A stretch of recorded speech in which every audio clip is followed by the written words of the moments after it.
भीगा है समा, ऐसे में हूँ तू कहाँ, मेरा दिल ये पुकारे यहाँ।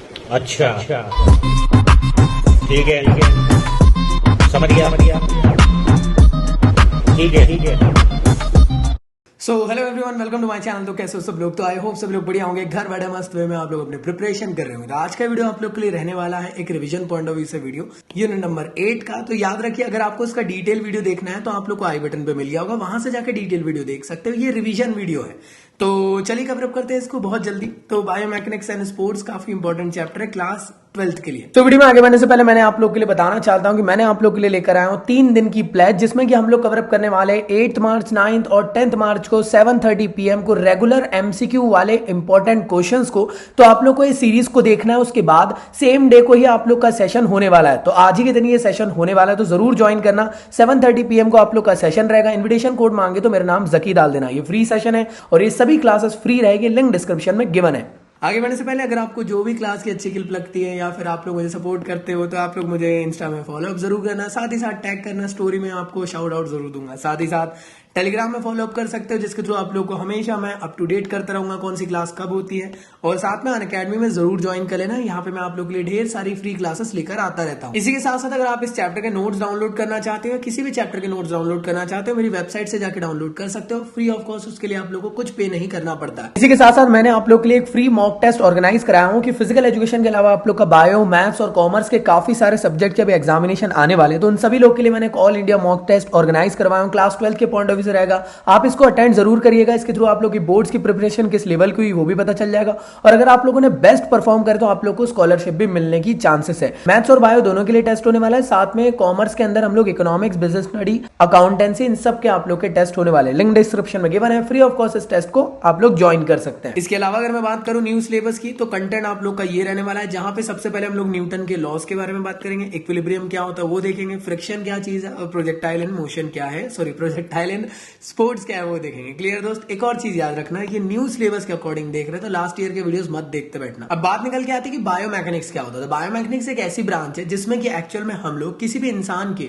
मूवमेंट को स्टडी करते हैं और उसको एनहांस बनाने की कोशिश करते हैं स्पोर्ट्स की फील्ड में। मान लो किसी को यार हेलीकॉप्टर शॉट मारना नहीं आता, तो वो प्रैक्टिस करना है ना रोज मारने की, लेकिन जो एक ट्रेनर रहेगा वो सही तरीके से उसको मूवमेंट सिखाने की कोशिश करेगा, जिसकी वजह से वो स्पेसिफिक एक्शन सीख सकता है। और ये सब पॉसिबल है बायोमैकेनिक्स की वजह से। इस वजह से आप लोग देखते होंगे काफी सारे ट्रेनर्स जो रहते हैं वो हमेशा मूवमेंट पे ज्यादा फोकस करते हैं, जिसके थ्रू स्पोर्ट्स की फील्ड में हम लोग बेस्ट हो सके। तो अगर किसी भी इंडिविजुअल इंसान की स्पोर्ट्स की परफॉर्मेंस को बेटर करना है तो हम लोग को उसके बायोमैकेनिक्स को सीखना होगा। अगर कोई इंसान यार समझ लो एक फ्रंट फुट में आकर बैटिंग कर रहा है और वो आउट हो जा रहा है जल्दी, तो कहीं ना कहीं उसकी मूवमेंट में गलतियां हो रही है, इस वजह से ऐसा हो रहा होगा।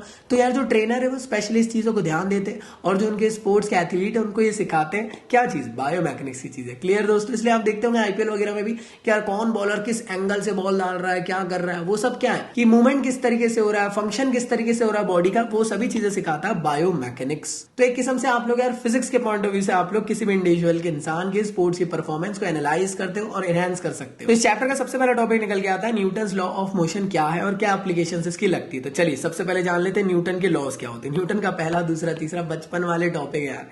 फर्स्ट लॉ क्या कहता है? फर्स्ट लॉ ये कहता है कि कोई भी बॉडी तब तक रेस्ट में रहेगी जब तक कि कोई इस पे एक्सटर्नल फोर्स ना लगा के उसको हिला दे। समझ में आया? उसी के अंदर लॉ ये भी कहता है कि तब तक के बॉडी मोशन में रहेगी जब तक कि कोई उसे रोक ना ले। तो ये कहलाता है न्यूटन का पहला लॉ, जिसे हम लोग लॉ ऑफ इनर्शिया कहते हैं। सो सेकंड लॉ है न्यूटन का, इसको कहते हैं लॉ ऑफ एक्सेलरेशन। ये क्या कहता है? Force which is equal to the mass times of acceleration. मतलब क्या? Force which is equal to ma। अगर मैं इस फॉर्मूले को थोड़ा सा कस्टमाइज करूं तो ये कितना हो जाएगा? ये हो जाएगा a which is equal to F/m। इसका मतलब क्या? इसका मतलब ये बेसिकली मान लो कि स्प्लेंडर है जिसमें एक बंदा भगा रहा है बैठ के, तो वो ज्यादा तेज भाग पाएगा ना, क्योंकि उस बॉडी के ऊपर मास जो है वो कम है, इस वजह से स्प्लेंडर तेज भाग रही है। अब सोचो स्प्लेंडर के ऊपर 5 लोग लदाकर तुम लोग जा रहे हो इस पैटर्न में,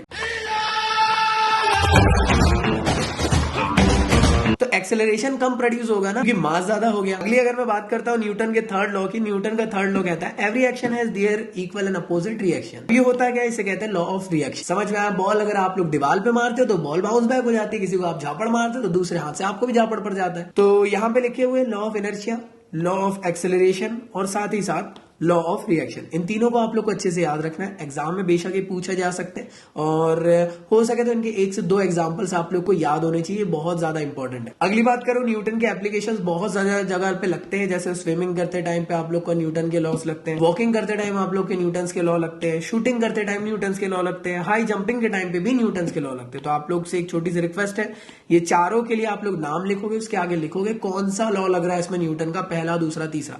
तो सभी के लिए बताएं मुझे अभी कमेंट बॉक्स में। चलो भाई अगला टॉपिक देखते हैं, इक्विलिब्रियम सेंटर ऑफ ग्रेविटी क्या होता है और किस तरीके से स्पोर्ट्स में लगता है। तो सबसे पहली बात करें इक्विलिब्रियम की, तो इक्विलिब्रियम मतलब एक ऐसी कंडीशन जहां पे आपकी जो बॉडी हो एक्चुअल में बैलेंस कंडीशन में। जैसे ये जो मैं जिस चेयर पे बैठा हूं, सोचो इसकी एक टांग तोड़ देते तो इक्विलिब्रियम बिगड़ जाएगा ना, तो मेरी जो चेयर है वो बैलेंस स्टेट में ना होते हुए अनबैलेंस हो जाएगी। जैसे आप देख पा रहे हो सीसॉ में ये लड़की और लड़के दोनों का वेट बराबर है, इस वजह से ये बैलेंस कंडीशन में आ गई। मान लो लड़के का वेट ज्यादा हो जाता तो ये अनबैलेंस कंडीशन में हो जाता और यहाँ पे इक्विलिब्रियम अचीव नहीं हो पाता। अब इसी में हर चीज निकल के आती है कि कितने टाइप के इक्विलिब्रियम होते हैं। सबसे पहला होता है स्टैटिक इक्विलिब्रियम। अब जैसे मान लो ये दीदी यहाँ पे खड़ी हुई है एक पैर पे, अगर एक पैर पे आप लोग इसे हाथ जोड़कर खड़े हो तो कब तक क्या आप खड़े रह सकते हो, जब तक आपका स्टैटिक इक्विलिब्रियम साथ दे रहा है। तो ऐसे टाइप का इक्विलिब्रियम जो कि स्टैटिक रेस्ट टाइम पे आप लोग की बॉडी पे लगता है, जिसकी वजह से आप लोग बैलेंस कंडीशन में रहते हैं, उसे कहते हैं स्टैटिक इक्विलिब्रियम। अगला होता है डायनेमिक इक्विलिब्रियम। कई बार होता है ना दौड़ते दौड़े एकदम से लड़खड़ा जाते हैं, वो क्या है, वो आप लोग एकदम से डिसबैलेंस हो गए ना मोशन के टाइम पे। तो ऐसे टाइप का इक्विलिब्रियम जो आप लोग को मोशन के टाइम पे लगता है, जिसकी वजह से आप लोग स्टेबल पोजीशन पे रहते हो, वो कहलाता है डायनेमिक इक्विलिब्रियम। या आप लोग को रनिंग हो गया, जिम्नास्टिक हो गया, इस टाइम पे आप लोग को शो होगा। इसकी अगली बात करूं वो है centre of gravity. Centre of gravity क्या है भाई, इमेजिनरी पॉइंट है जो आपकी बॉडी के अराउंड में होता है, जहां पे ऐसा माना जाता है कि इस पॉइंट पे आपकी बॉडी बैलेंस रहेगी। जैसे मान लो ये इंसान खड़ा हुआ है, ठीक है, अभी नॉर्मल है, तो मान लो इसका सेंटर ऑफ ग्रेविटी यहां पे, आपने हाथों को ऊपर कर लिए तो सेंटर ऑफ ग्रेविटी देखो ऊपर खसक गई। अब आप क्या करें, आप नीचे झुक गए तो देखो सेंटर ऑफ ग्रेविटी झुक गई। तो बैलेंस कंडीशन जहां पे भी मिल रही है वो उसका सेंटर ऑफ ग्रेविटी हम लोग चेक करा रहे हैं। यार बेइज्जती हो गई, ऐसा मत करो मेरी जान, लाइफ में कुछ अच्छा करो यार। समझ में आया। तो सेंटर ऑफ ग्रेविटी क्या है, it is an imaginary point around which the body of the object is balance. तो नेक्स्ट होता है फ्रिक्शन। फ्रिक्शन को क्या कहते हैं, घर्षण। अगर फ्रिक्शन ही नहीं होगा तो मान लो अगर आप लोगों ने बॉल को किक करे तो बॉल चलती ही जाएगी, चलती ही जाएगी, चलती ही जाएगी। आप देखते होंगे जिस तरफ बॉल जा रही है उसके अपोजिट में फ्रिक्शन लगते हुए एक्ट करता है, और इस वजह से होता है क्या, जो बॉल है वो एक्चुअल में रेस्ट पोजीशन पे आ जाती है। जैसे आप देख रहे होंगे कि बॉल को आपने धक्का मारे तो इस तरफ में फ्रिक्शन आपको लगेगा। तो एक किस्म से मैं कहूं तो फ्रिक्शन एक ऐसे टाइप का फोर्स है जो कि रेजिस्टेंस प्रोवाइड कर रहा है, मूवमेंट को रोकने की कोशिश करता है एक किस्म से। तो याद रखिएगा हमेशा फ्रिक्शन जो है एक्चुअल में मूविंग ऑब्जेक्ट के अपोजिट डायरेक्शन पे हमेशा लगता है। और होता क्या है, इसके वजह से जो ऑब्जेक्ट है वो स्लो डाउन हो जाता है। इसी के साथ साथ एक और चीज याद रखना कि फ्रिक्शन एक्चुअल में रफ सरफेस में ज्यादा प्रोड्यूस होता है as compared to smooth surface के। इस वजह से अगर आप लोग आइस वगैरह के ऊपर चलने की कोशिश करोगे तो आप लोग ढेर हो जाओगे, क्योंकि उसमें फ्रिक्शन ही नहीं है। इसके बाद अगर मैं बात करता हूं कि कितने टाइप के फ्रिक्शन होते हैं, तो सबसे पहला होता है आप लोग का स्टैटिक फ्रिक्शन। तो स्टैटिक फ्रिक्शन एक ऐसे टाइप का फ्रिक्शन होता है जो किसी एक ऑब्जेक्ट में लगता है जो कि मूव नहीं कर रहा हो। जैसे मान लो एक स्टेशनरी पोजीशन पे आप लोग को एक ब्लॉक दिख रहा है, यहाँ पे अगर आप लोग उसको जितना भी धक्का मारोगे ये मूव नहीं करेगा। तो एक्चुअल में इस टाइम पे इस तरफ में आप लोग का क्या लग रहा है, फ्रिक्शन लग रहा है।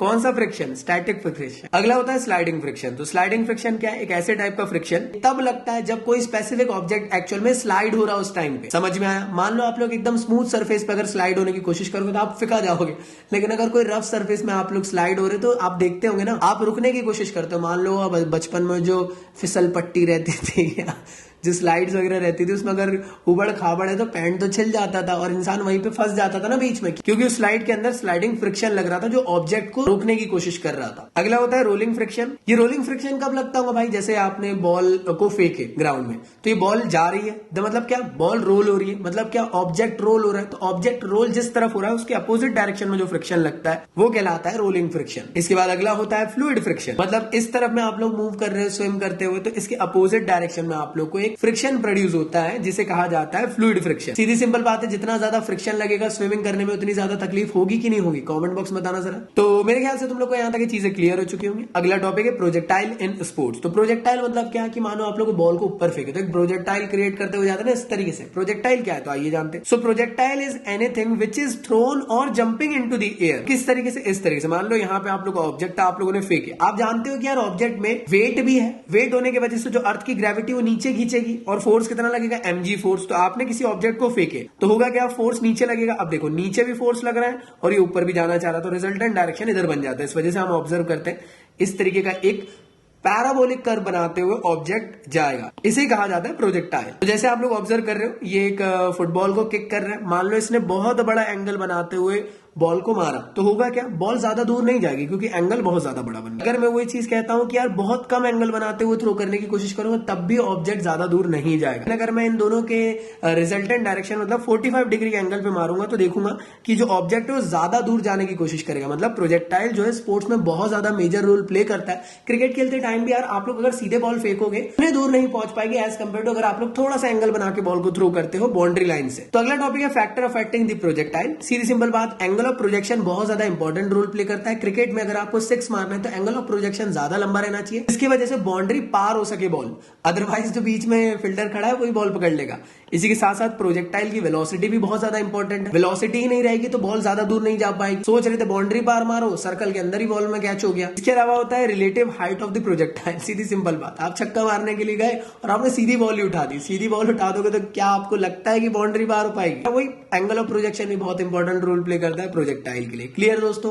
तो मेरे ख्याल से तुम लोग को यहाँ तक की सारी चीजें क्लियर हो चुकी होंगी और आई होप ये सारा वीडियो आप लोग को अच्छे से समझ में आ गया होगा। So thank you so much. साथ ही साथ चैनल को सब्सक्राइब करें। इस वीडियो का डिटेल वर्जन देखना है तो आपको आई बटन पे मिल जाएगा और चैनल को फॉलोअप जरूर करें। साथ ही साथ मुझे आप लोग अनअकैडमी में फॉलोअप जरूर कर लेना, साथ ही साथ इंस्टा में भी फॉलोअप कर लेना। तो इस तरीके का प्यारा कंटेंट अगर आपको अच्छा लग रहा है तो मुझे कमेंट बॉक्स में जरूर बताना। आप लोग का एप्रिसिएशन बहुत ज्यादा इंपॉर्टेंट रहता है, मोटिवेशन बहुत ज्यादा इंपॉर्टेंट रहता है। हमारा चैनल अब तेजी से आगे बढ़ रहा है तो हम लोग कोशिश कर रहे हैं कि 2,60,000 सब्सक्राइबर के आसपास हम लोग पहुंच सके। तो आप लोग के सपोर्ट की बहुत ज्यादा जरूरत है, तभी ये चीज हासिल हो सकती है। तो आप लोग प्लीज सपोर्ट करें और अपना जितना ज्यादा सपोर्ट हो सकता है उतना दिखाने की कोशिश करें और हमारे इस चैनल को आगे बढ़ाएं और भाई भाई भाई भाई भाई सपोर्ट करें। क्लियर भाई? तो अपने दोस्त यारों को शेयर करो जिससे कि उनकी भी हेल्प हो सके। तो चलिए मिलता हूं नेक्स्ट वीडियो में, जब तक के लिए गुड बाय। अच्छा, ठीक है, समझ गया, ठीक है।